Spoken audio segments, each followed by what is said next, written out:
Alright guys, so these are select problems, the ones you guys sent me through Remind. Number 3, given the slope and the point, you have to write the equation in the three forms that are listed there. So point slope form is the easiest if you have the point and the slope, because all you have to do is do y minus the y in the point equals the slope times the quantity of x minus the x in the point. Well, because it's minus -6, it'll become positive 6. So this is y minus 4 equals -2/3 x plus 6. And so that's the final answer. For slope-intercept form, you just have to solve for y, leave y by itself. So I'm going to take the point slope form, distribute the -2/3, so here and here and here and here. Y minus 4 equals -2/3 x. Now -2/3 times 6 is -12/3, which is 4, -4. So we add 4, and the 4 minus 4 cancels, and so slope-intercept form would just be y equals -2/3 x. Okay? And for standard form, you don't want any fractions in front of x or y, and you want x and y on the same side. So I'm going to multiply the slope-intercept form by 3. Okay, so in 3 times -2/3, the 3 cancels out. And then I'm going to move the -2x to the left side. So this becomes 2x plus 3y equals 0. Okay, so for number 12, C, they want you to determine if the function is even, odd, or neither. And for that, remember, we change all the x's to -x. We replace the x with -x. And we're looking to see if we end up with the same function or the opposite function. If it's the same function, then it's even. If it's the opposite, it's odd. And if it's a combination of the two, then it's neither. So I just went ahead and I replaced all the x's with -x. So I got -3x over x squared plus 9. And this is the opposite of the original, because if I multiply this function by -1, then either the numerator changes to negative, to the opposite, or the denominator.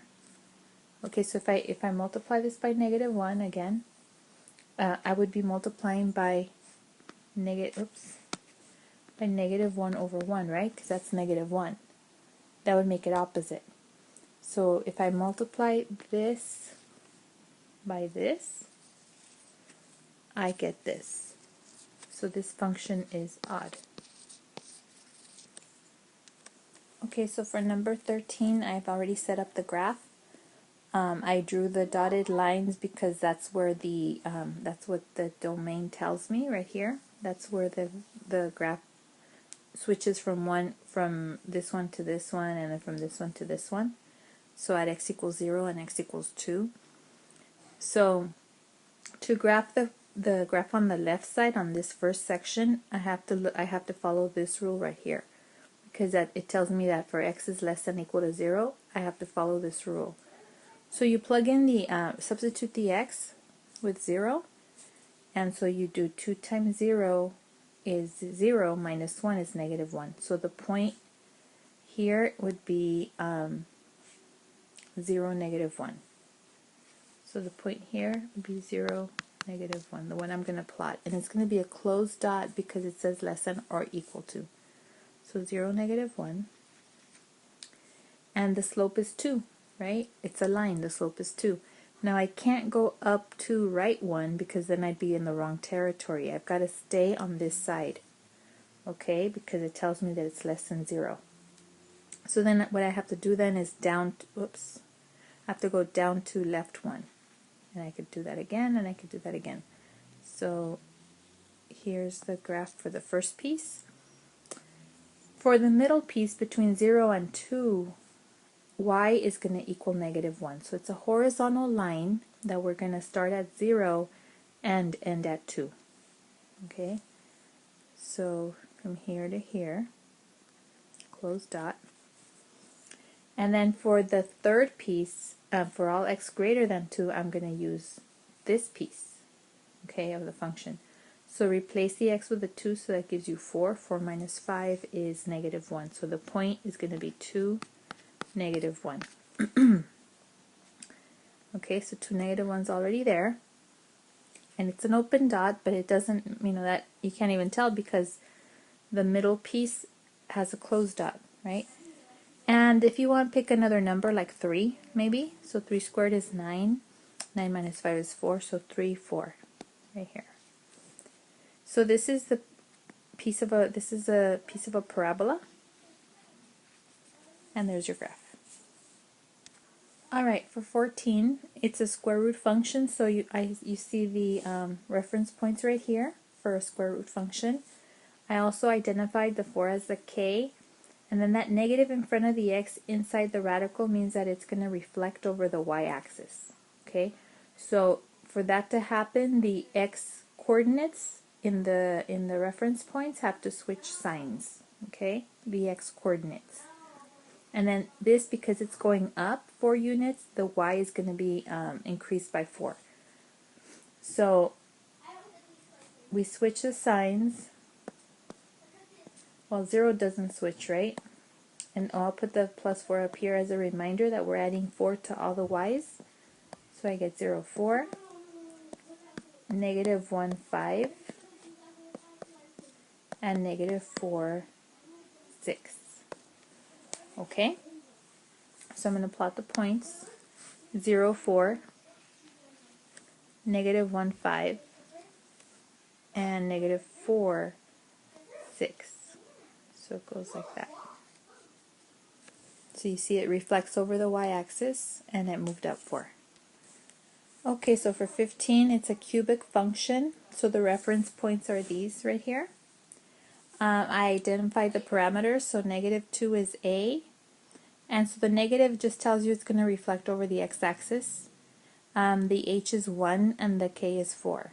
So remember, a and k affect the y, h affects the x. So that means that we're going to be adding 1 to all the x's. And then for the y's, I'm going to do ay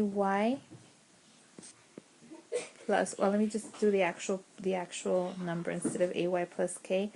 I'm going to do -2y plus 4.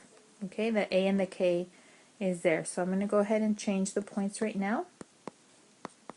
So 1 minus 1 is 0. -2 times -1 is 2. 2 plus 4 is 6.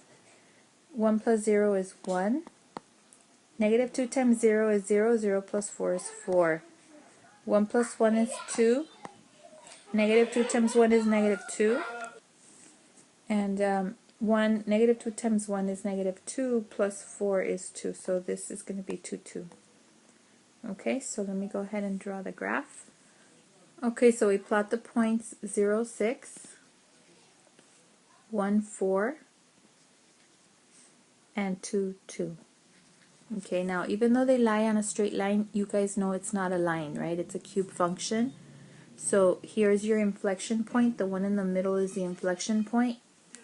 And so it's going to curve up like that and then curve out like this. Alright, so for number 16, it's a rational function. The reference points are -1, -1, and 1, 1. And this one also has asymptotes. So vertical asymptote is normally at x equals 0. But when there's a transformation, it ends up being at x equals h. And then the horizontal is y equals 0. But if there's a vertical translation, then it's just y equals k. Okay? So remember, the a and the k affect the x, the h affects the y. H, in this case, is -2. okay, because the formula is x minus h, so since I have a plus 2 right here, h is negative 2. So that means that the x is going to get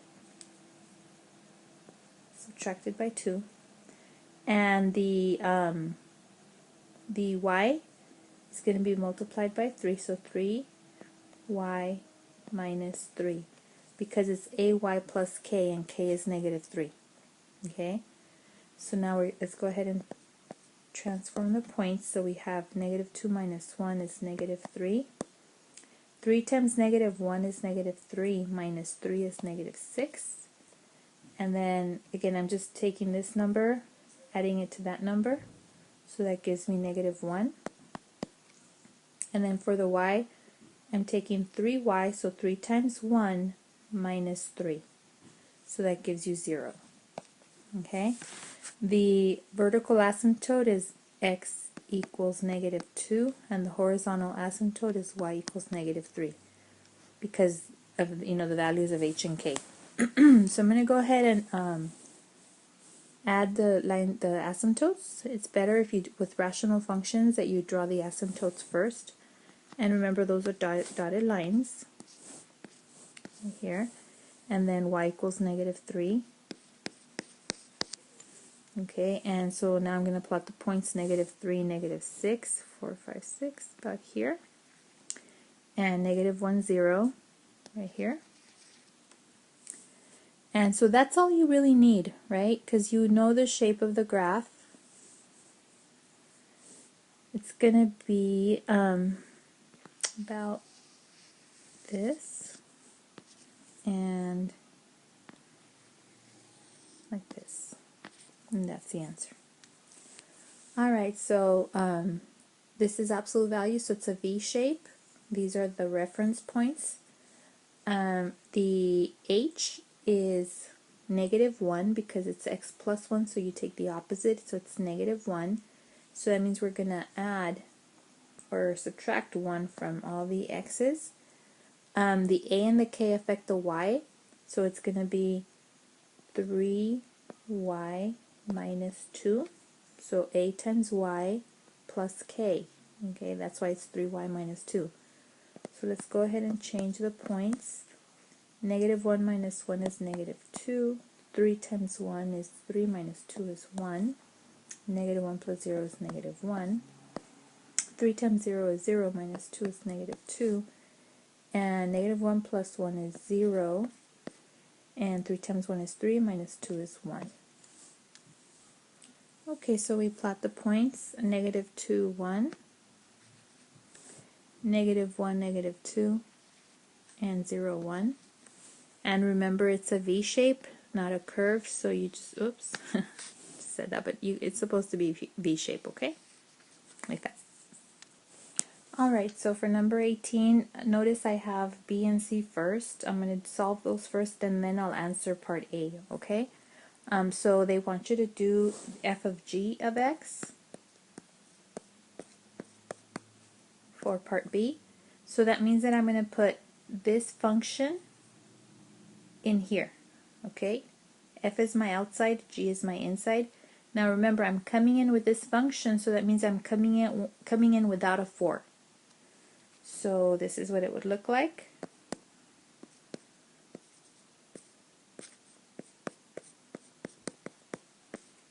Okay. Distribute or multiply the 3. It's 3 over 1, right? So it's going to be 6x over x minus 4. And then this one over here, it's over 1 also, so I need a common denominator. So I'm going to multiply x minus 4 minus x minus 4 like that. Multiply by 1. So I'm going to distribute the negative 5. So I get negative 5x plus 20. Now I could extend the bar because now they have the same denominator. So this is 6x minus 5x, so that's x plus 20 over x minus 4. So this is the answer for f of g. So the domain of this one remains the same as the domain of g of x, where x cannot be 4. Okay, so the domain x such that x cannot be 4. Okay, and it's not a bracket, it's